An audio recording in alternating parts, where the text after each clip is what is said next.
Bismillahirrahmanirrahim. Assalamualaikum warahmatullahi wabarakatuh. Berjumpa lagi dengan Ibu dalam pertemuan ke-10 mata kuliah Matematika Teknik ya. Matematika Teknik 2 setelah kemarin kita sudah melakukan satu pertemuan atau satu video setelah UTS. Nah, sekarang ini adalah pertemuan kedua setelah UTS. Nah, topik dari yang akan kita bahas pada kali ini setelah kemarin kita sudah membahas tentang deret Taylor, yaitu adalah tentang persamaan nonlinier. Apa inti dari persamaan nonlinier? Itu adalah intinya kita akan mencari nilai akar ya, atau mencari solusi. Ya, solusi ini identik sekali dengan nilai akar atau ketika fungsi f(x) itu sama dengan 0 ya. Nah, ada beberapa metode yang bisa kita gunakan dalam menyelesaikan persamaan nonlinier ini ya. Ada metode tabel, biseksi, lalu regulavasi dan iterasi sederhana. Nah, ini yang sudah Ibu bahas sebelumnya, bahwa untuk persamaan nonlinier itu kita akan menentukan akar-akar persamaan nonlinier ya, atau nilai x ya, nilai x di mana ketika f(x) itu sama dengan 0. Jadi kita cari nilai x yang memenuhi persamaan ini ya. Nah, dan pada grafiknya untuk akar-akar ini artinya dia adalah titik potong antara kurva f(x) dengan sumbu x. Jadi kalau misalnya saya gambar, misalnya ini kita punya sumbu x dan y ya, ini x, ini y, misalnya saya punya kurva nih. Ya, kurva f(x). Nah, yang disebut dengan solusi atau persamaan atau akar itu adalah titik potong pada sumbu x. Nih, yang ini. Ini adalah akar. Ini juga akar, yang ini juga akar. Jadi kalau kita lihat pada kurva f(x) ini kita punya 3 akar. Ya, yaitu titik potong pada sumbu x. Ya, seperti itu. Ini untuk nonlinier. Nah, ini secara grafiknya, ini ceritanya adalah sumbu y dan ini adalah sumbu x. Ya, ini adalah kurva f(x) ya, di mana akarnya berarti yang ini. Ini karena titik potong pada sumbu x. Ini dia akarnya. Nah, seperti itu. Itu adalah solusinya atau akar dari persamaan nonlinier. Nonlinier ini secara grafik kalau misalnya di sumbu x dan y itu gambarnya berbentuk kurva yang tidak berupa garis lurus, karena kalau garis lurus artinya dia persamaan linier ya. Baik. Nah, di sini kita lihat juga untuk persamaan nonlinier ya. Pengantarnya kita lihat ada persamaan linier. Persamaan linier itu persamaan umumnya adalah mx plus c sama dengan 0. Nah, kalau misalnya pada persamaan garis lurus ya, misalnya kita punya grafik ini x dan y ya, ini ada persamaan linier y sama dengan x, kita akan mudah mencari titik potongnya ini ya, dengan membuat bahwa y-nya sama dengan 0. Atau kalau kita punya persamaan umumnya seperti ini, maka x-nya adalah min c per m. Ya, mudah gitu ya. Nah, selanjutnya apabila persamaan kuadrat sudah tidak masuk linear lagi, artinya dia nonlinier. Persamaan kuadrat ax kuadrat, saya tulis di sini ya, ax kuadrat tambah bx tambah c sama dengan 0. Nah, ini apa nih akarnya? Akarnya adalah kita bisa cari menggunakan salah satunya adalah rumus ABC yang ini. Atau kita juga bisa melakukan pemfaktoran ya, seperti biasa. Itu sehingga kita bisa menemukan nilai x-nya berapa akarnya. Nah, seperti itu. Nah, cuman kenapa kita memerlukan ini? Karena bagaimana dengan fungsi-fungsi nonlinier yang cukup kompleks. Nah, kalau misalnya tadi kita bicara tentang garis lurus, fungsi kuadrat, itu masih bisa kita cari ya dengan rumusnya. Tapi kalau misalnya dengan polinom order 3 atau dengan fungsi logaritma atau juga dengan fungsi eksponensial, kita carinya kayak gimana? Itu cukup sulit gitu ya. Sehingga kita membutuhkan beberapa metode. Nah, di sini pada pertemuan kali ini kita akan membahas metode-metode untuk menyelesaikan persamaan nonlinier. Nah, sebenarnya dibagi menjadi dua kategori besar. Yang pertama adalah metode tertutup dan metode terbuka.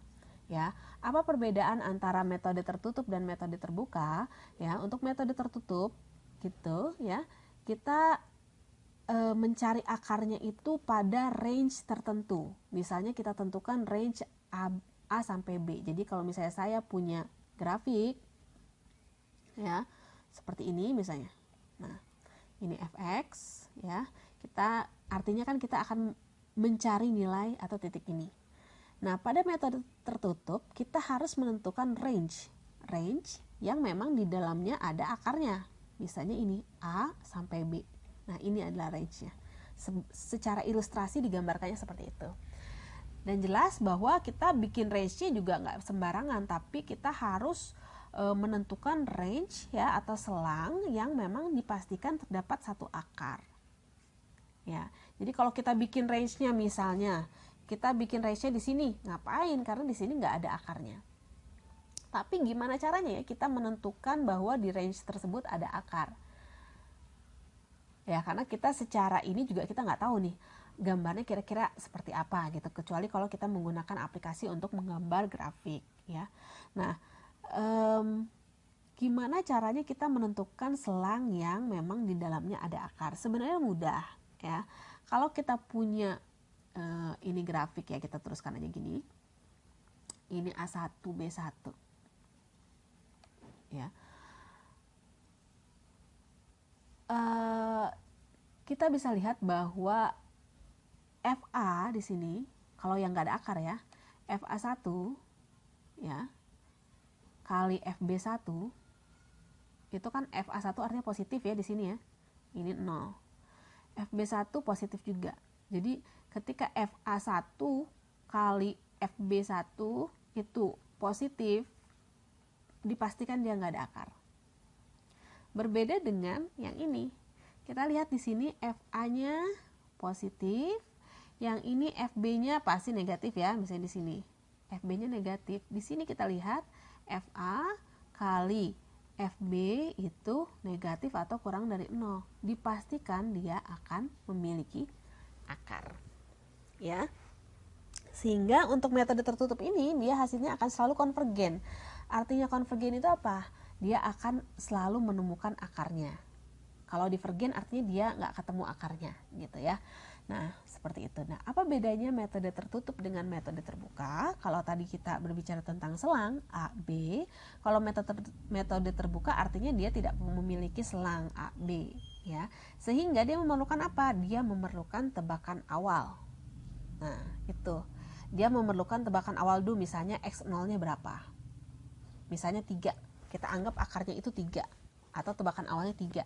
Nanti kita lakukan metode sehingga kita ujung-ujungnya akan mendapatkan nilai akar yang mendekati ke nilai yang sesungguhnya.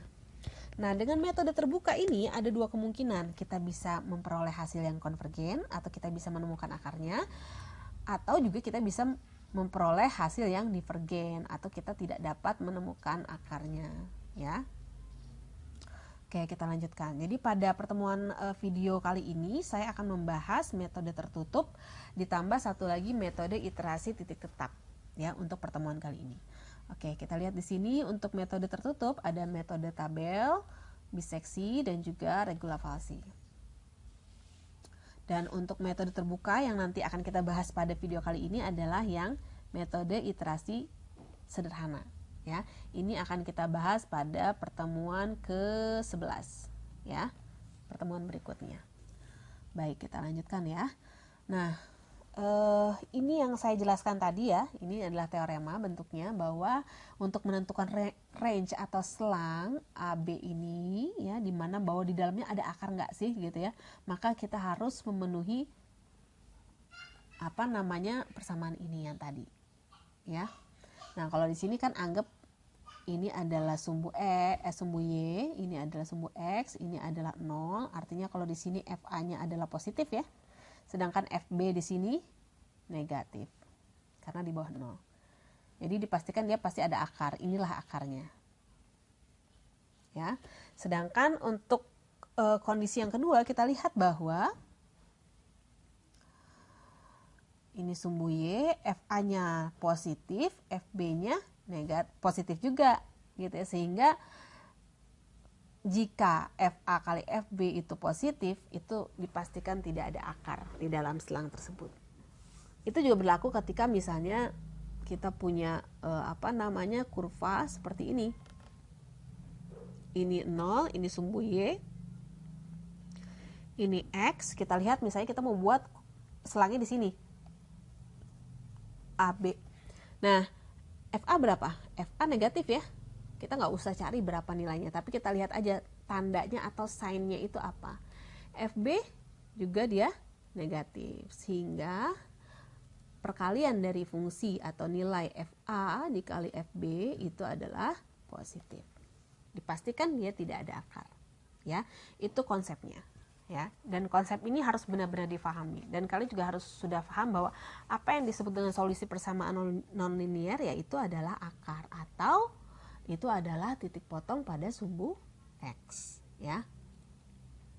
Nah, kita akan membahas tentang metode yang pertama, ya. Metode yang pertama itu adalah metode tabel, ya. Metode tabel itu metode yang paling sederhana sebenarnya yang harus kalian pahami, ya, karena ini secara logika itu sebenarnya mudah, ya. Nah, jadi gini, metode tabel itu adalah metode dengan menggunakan pembagian area, ya. Pembagian area di mana untuk X di antara A dan B tadi kita buat selangnya, ya, intervalnya dibagi sebanyak n bagian, ya, sebanyak n bagian, dan pada masing-masing bagian akan dihitung nilai fx-nya. Jadi dia manual sekali ya kalau saya lihat. Jadi kita misalnya punya kurva seperti ini, ya, kita tentukan di sini misalnya selang AB-nya sudah jelas di dalamnya sudah ada akar, lalu kita bagi misalnya AB ini menjadi misalnya berapa bagian nih? 3, 4, misalnya 1, 2, 3, 4, 5 bagian yang sama besar. Lalu dari sini kita cari masing-masing nilai fx-nya. Nah,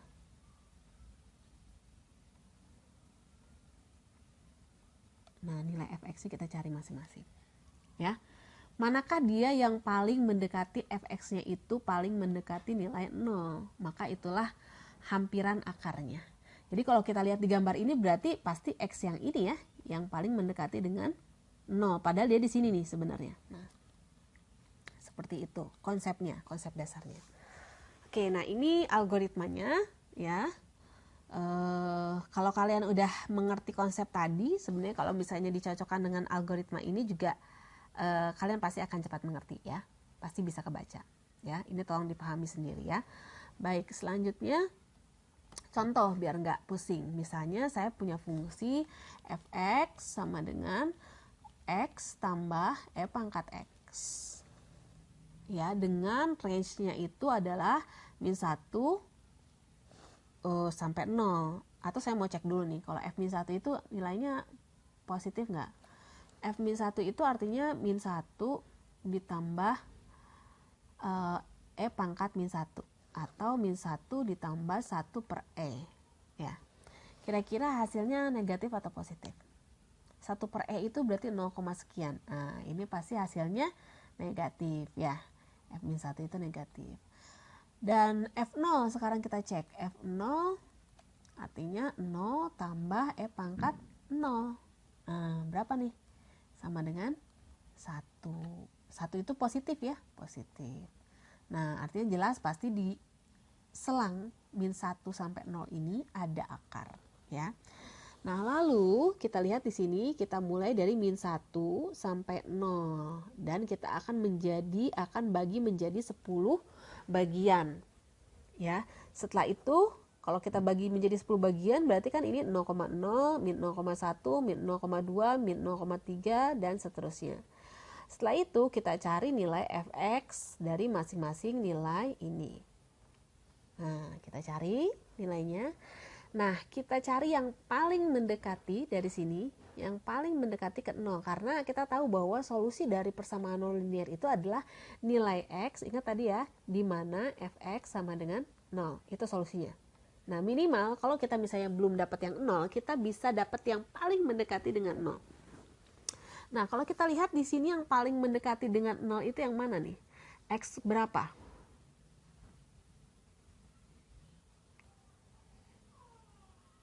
Yang paling mendekati dengan 0 itu adalah X untuk min 0,7 ya, dan min 0,6 ya, kita bisa lihat di sini. Dia paling mendekati dengan 0, atau istilahnya nilai errornya itu paling kecil. Ya. Maksudnya gini, kalau misalnya kita lihat, ambil misalnya solusinya adalah min 1.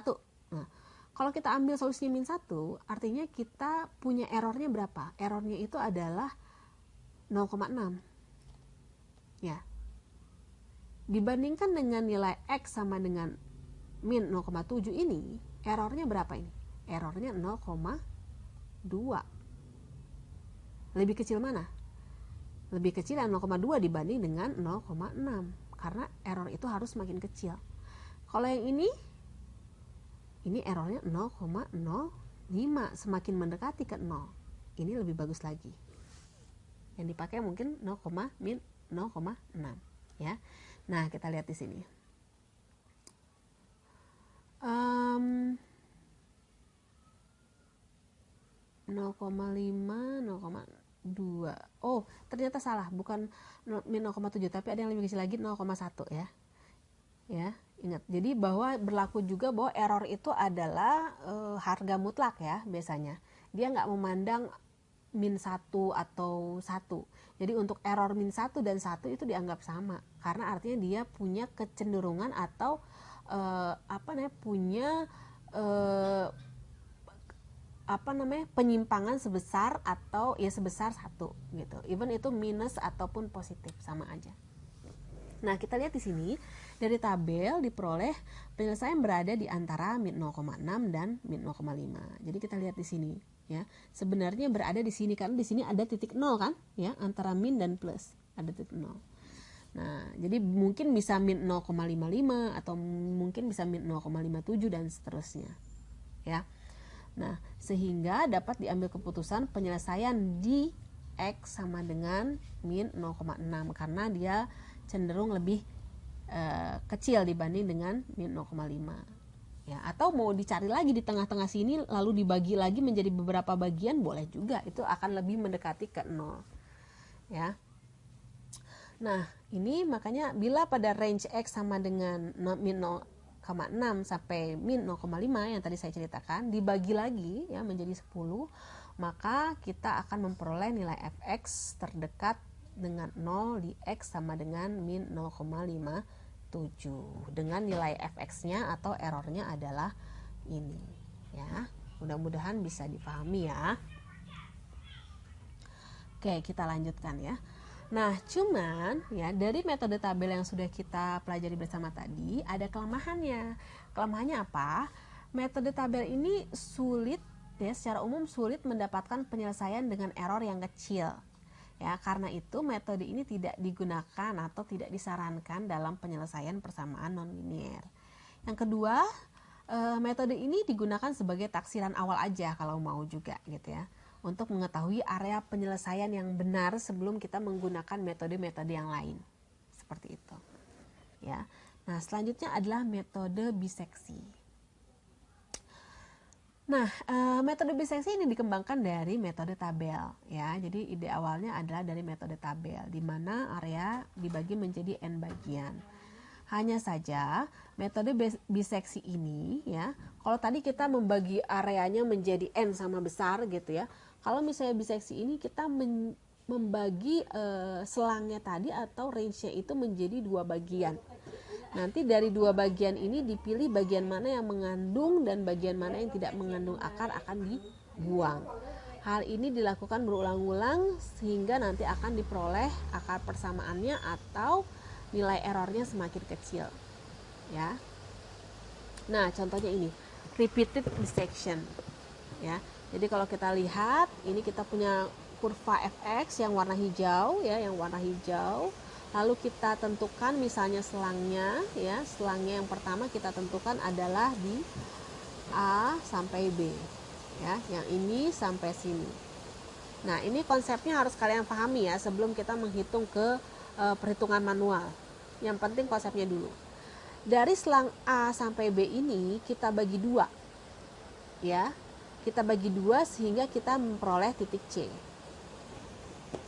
Nah, lalu kita cek selang mana ya yang ada akar. Apakah yang A sampai C atau yang C sampai B? Nah, kalau di gambar kita bisa ketahui ya bahwa yang memuat akar itu adalah selang C sampai B. Tapi kalau kita nggak punya gambar, kita cari menggunakan apa? Tadi ya, FA kali FB itu harus kurang dari 0 untuk yang memuat akar. Gitu. Ya. Nah, ketika A sampai C tidak memuat akar, kita buang selangnya. Ya. Kita sekarang masuk ke selang C sampai B. Gitu ya. Ini diganti menjadi A. Nah, lalu C sampai B ini kita bagi dua lagi. Dapatlah ini. Misalnya ini adalah C1. Lalu kita cek lagi mana yang mengandung akar. Apakah C1 atau C1B? Yang jelas C1B tidak mengandung akar, kita buang. Selanjutnya, selang berikutnya adalah C ke C1. Dibagi dua lagi, sampailah kita di sini. Ini misalnya kita namakan C2. Cek lagi mana yang mengandung akar. Apakah C2 atau C2 C1. Jelas ini tidak mengandung akar. Artinya kita mulai di sini. Ya.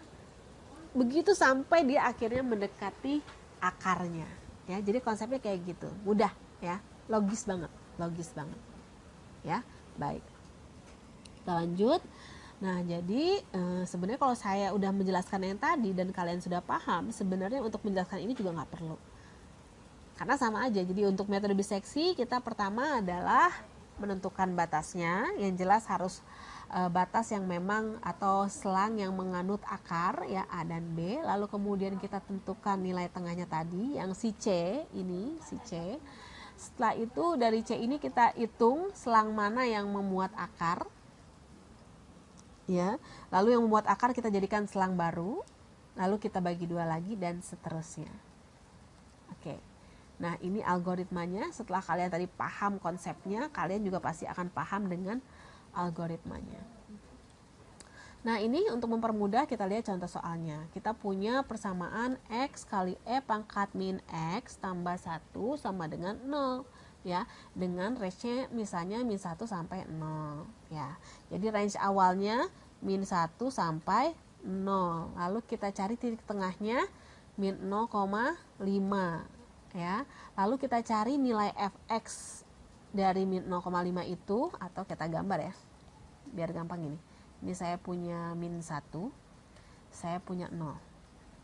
Titik tengahnya adalah min 0,5. Nah, saya mau menentukan selang mana yang memuat akar. Ya. Selang mana yang memuat akar. Nah, caranya cari nilai fx ini berapa, ya. Ini kita dapat positif. Ya. Lalu fa-nya ini berapa? Kita dapat hasilnya adalah negatif. Gitu ya. Artinya kalau hasilnya negatif, yang ini positif, ya. Artinya yang di sini enggak ada akar. Kita ambil selang baru min 1 sampai min 0,5. Jadi iterasi kedua, batas bawahnya min 1, batas atasnya min 0,5. Ya, lalu kita bagi dua lagi ya. Kita bagi dua lagi dapatlah min 0,75. Nah, gitu. Yang ini. Lalu kita cek lagi mana selang yang menganut akar. Ya, apakah yang ini atau yang ini, gitu seterusnya ya, seperti itu. Oke, kita ceknya satu aja. Jadi kalau misalnya contoh ini, kalau berlawanan tanda artinya kita pakainya selangnya ini. Tapi kalau ini ternyata bukan berlawanan tanda, berarti selangnya yang dipakai yang ini, gitu ya. Kita lanjut ya, mudah-mudahan dapat dipahami. Nah, Kita lihat pada tabel ya bahwa iterasi ke-10 kita memperoleh nilai fx-nya. Nah, kita lihatnya fx-nya ya. Ini tuh harus menuju 0. Harus mendekati 0. Jadi dia semakin kecil ya, makin ke bawah makin kecil, dan kita peroleh berarti nilai yang mendekati 0 ada nilai X sama dengan min 0,56738. Seperti itu. Ya, jadi pada iterasi ke-10 diperoleh X-nya adalah min 0,56738 dengan fx-nya sama dengan segini, atau kita bisa sebut ini adalah error ya, 0,00066. Nah, jadi nanti di soal sebenarnya akan ditentukan ini iterasinya mau berapa kali, mau 10, mau 100, mau 1000 gitu. Lalu atau juga boleh kita gunakan toleransi error. Lakukan iterasi ini sampai errornya misalnya harus kurang dari misalnya atau sama dengan 0,0004. Nah, ketika dia sudah kurang dari segini, hentikan iterasi. Itulah nilai akarnya. Ya, seperti itu. Nah, dengan menggunakan metode biseksi dengan toleransi error 0,001 dibutuhkan 10 iterasi. Semakin teliti, kecil toleransi errornya, maka semakin besar jumlah iterasi yang dibutuhkan. Jadi jelas, iterasi semakin banyak artinya errornya pun semakin kecil. Ya, dan ini diperlukan adalah dengan menggunakan aplikasi sebenarnya ya. Kalau kita yang ngitung ini ya cukup sulit juga ya, cukup sulit. Bukan sulit sih, sebenarnya bisa kita lakukan dengan kalkulator, tapi kalau misalnya hanya 10 iterasi oke. Tapi kalau 1000 iterasi kan kita sulit. Kita memerlukan bantuan komputer atau program. Makanya tadi di setiap metode kita tampilkan algoritmanya. Nah, oke. Selanjutnya adalah metode regulavalsi ya. Metode regulavalsi itu masih metode tertutup. Metode ini adalah metode pencarian akar persamaan dengan memanfaatkan kemiringan ya dan selisih tinggi dari dua titik batas range ya. Jadi kita punya dua titik A dan B pada fungsi fx digunakan untuk mengestimasi posisi C. Jadi kalau misalnya pada metode bagi dua tadi atau biseksi tadi, C-nya itu adalah titik tengah, jadi kita membagi dua selang sama besar. Nah, kalau misalnya pada metode regulavalsi ini kita posisi C-nya itu diatur, ada rumusnya ya, menggunakan tadi manfaat kemiringan atau slope ya, atau dikenal juga dengan metode false position. Ya, kita lihat di sini ilustrasi gambarnya ya.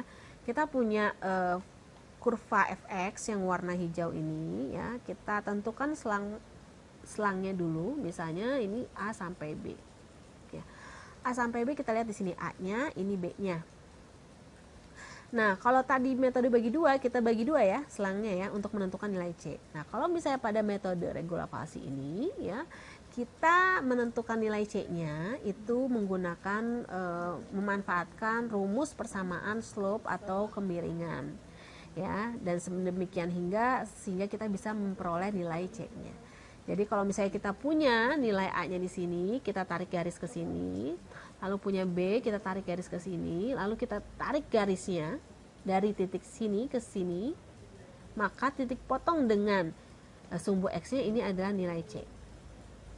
Nah, dengan menggunakan cara yang sama, kita cek lagi kurva mana yang selang mana yang mempunyai akar. Jadi di sini ada dua nih, AC sama kayak tadi ya, CB. Jadi kalau misalnya kita lihat di ilustrasi gambar, selang CB yang memiliki akar ya, akarnya yang ini, ingat. Nah, jadi ini kita buang selang AC. Maka kita lakukan iterasi berikutnya. Nah, iterasi berikutnya berarti dari si C ini ke B.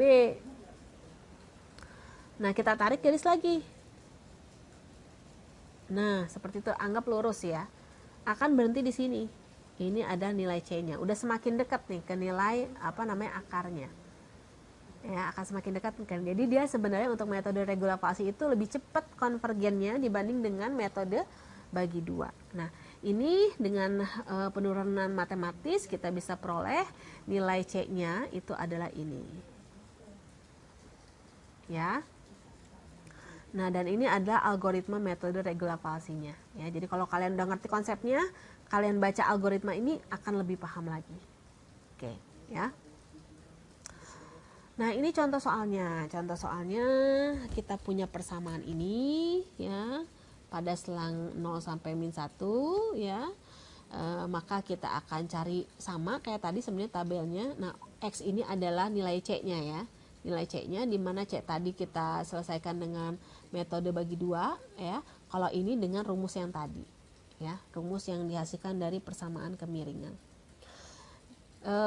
Proses-proses untuk iterasi kedua, ketiga, keempat dan seterusnya masih sama kayak tadi ya. Dan ini adalah yang akan dijadikan akarnya, ini adalah nilai errornya ya, seperti itu. Oh, ternyata dia sampai iterasi 20 ya, sampai iterasi 20 dia punya akarnya adalah min 0,56741 dan errornya 0,00074. Nah, kalau akar ini nggak boleh, misalnya ini min jadi plus, enggak. Tapi akar itu min plusnya adalah mempengaruhi. Ya, nilai min dan plusnya itu adalah tidak sembarangan. Itu memang harus dimasukkan. Ya, seperti itu. Ya, baik. Selanjutnya kita akan ke metode terakhir ya, metode iterasi sederhana ya. Metode iterasi sederhana ini sudah masuk ke metode terbuka ya. Metode terbuka. Nah, metode terbuka ini sederhana memang. Dia itu adalah metode yang memisahkan nilai X dengan sebagian X yang lain sehingga diperoleh dari fungsinya itu adalah X sama dengan GX. Contoh, kita punya fungsi ini fx sama dengan X kurang E pangkat X. Nah, kita ubah jadi bentuknya seperti ini, X sama dengan E pangkat X. Lalu kita lakukan iterasi ya, GX ini yang akan menjadi dasar iterasi. Untuk lebih jelasnya kita lihat contoh soalnya di sini ya. Misalnya kita punya persamaan fx sama dengan x kuadrat min 2x min 3 ya. Kita ambil contoh yang mudah, sebenarnya kalau kita faktorkan ini juga bisa ya, nggak perlu pakai metode ini, x min 3 x plus 1 ya, jadi akarnya itu adalah 3 dan min 1 ya.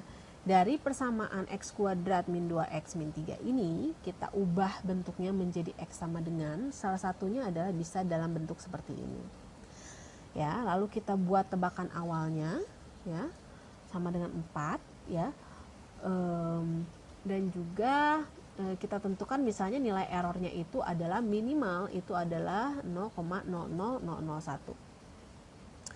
Nah, ingat ini adalah perbedaan antara metode terbuka dan tertutup, bahwa pada metode terbuka dia punya tebakan awal sama dengan 4. Kalau pada metode tertutup dia menggunakan selang ya, menentukan selang di awalnya. Nah, dari sini kita ubah persamaannya menjadi ini. Xn plus 1 sama dengan akar 2xn plus 3. Ya, di sini buat jadi n plus 1, ini n. Nah, kita punya tebakan awal atau x0-nya adalah 4. Ya, 4. Lalu kita masukkan ke sini x2 jadinya ya.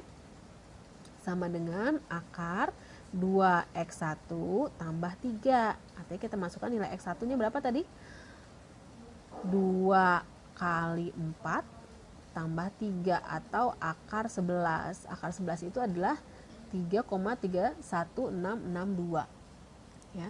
Dan di sini adalah sebenarnya ini adalah nilai x-nya, dan yang ini adalah errornya. Error ya. Nah, dapat dari mana nih 0,68 ya? Itu adalah 4 dikurang 3, sekian, ini dapat 0,8. Selanjutnya kita dapatkan misalnya iterasi berikutnya ya, x3. Nah, x3 artinya kita menggunakan akar 2x2 tambah 3 ya, di mana x2-nya itu adalah menggunakan yang ini.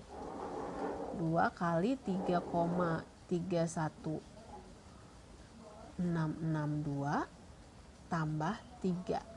Hasilnya adalah ini.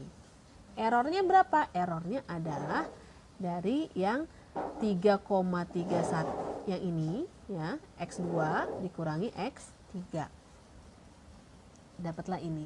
dan seterusnya sampai nilai errornya kecil. Ya. Setelah itu kita lihat, ini kan berarti sudah memenuhi nilai E yang ini ya. Kalau yang atas dia masih besar, masih lebih besar dari nilai ini. Tapi yang terakhir, ini iterasi terakhir, dia sudah kurang dari nilai error yang ditentukan. Sehingga kita bisa tentukan bahwa nilai akarnya adalah ini, 3,0042 ya, hampirannya ya. Dia masih punya error. Yang benar kan adalah X sama dengan 3 ya. X sama dengan 3. Seperti itu konsepnya. Nah, ini gambarnya ya. Kalau kita punya yang biru ini adalah fungsinya ya, akar dari 2x tambah 3. Nah, lalu dihampiri dengan ini x-nya yang tadi ya. Oke. Selanjutnya, bahwa dari yang pertama tadi kita bisa rubahnya berbagai macam bentuk ya. Dari x kuadrat min 2x min 3 itu bisa yang tadi akar, atau bisa juga bentuknya seperti ini ya, bisa bentuknya seperti itu ya. Sama, caranya juga sama. Tebakan awalnya segini, masukin nilainya. Ini kan berarti gini, xn plus 1 sama dengan 3 per xn min 2 ya, sama dengan cara yang sama tadi. Ini adalah error, yang ini adalah nilai x-nya atau nilai akarnya. Nah, ini kalau kita lihat di sini kita punya grafik yang biru ini adalah 3 per x min 2 ya, dihampiri dengan nilai x tadi iterasinya. Selanjutnya kita punya bahwa nilai persamaan x kuadrat min 2x min 3 ini bisa ditulis dalam bentuk seperti ini. Ya, jadi ada beberapa bentuk kita coba ya. Dengan tebakan yang awal yang sama, nilai error yang sama, kita lihat di sini bahwa dia divergen. Kenapa divergen? Karena makin ke bawah errornya semakin besar. Nah, kalau errornya semakin besar, dia akan semakin menjauhi kenyataan. Artinya dia divergen, tidak menuju nol errornya. Ya, seperti itu. Nah, lalu sebenarnya apa sih syarat konvergensi gitu ya?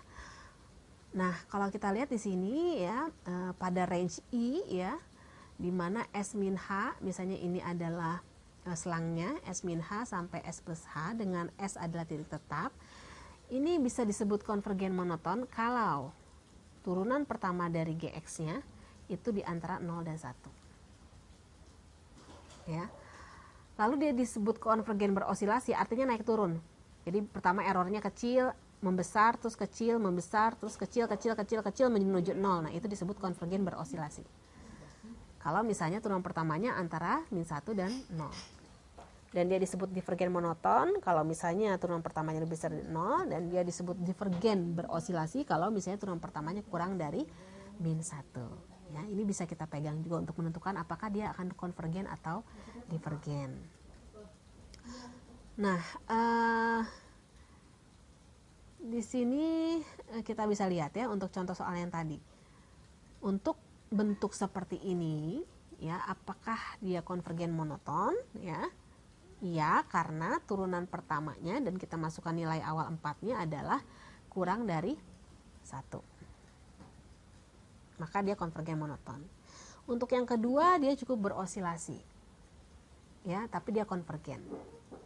Dan yang ketiga dia divergen tadi ya. Karena sudah jelas turunan pertamanya dari 4 itu lebih besar dari 1. Maka dia divergen monoton. Ya, mudah-mudahan itu bisa dipahami ya. Dan ini ada latihan soal yang bisa kalian coba ya untuk melatih yang sudah saya jelaskan tadi. Ya.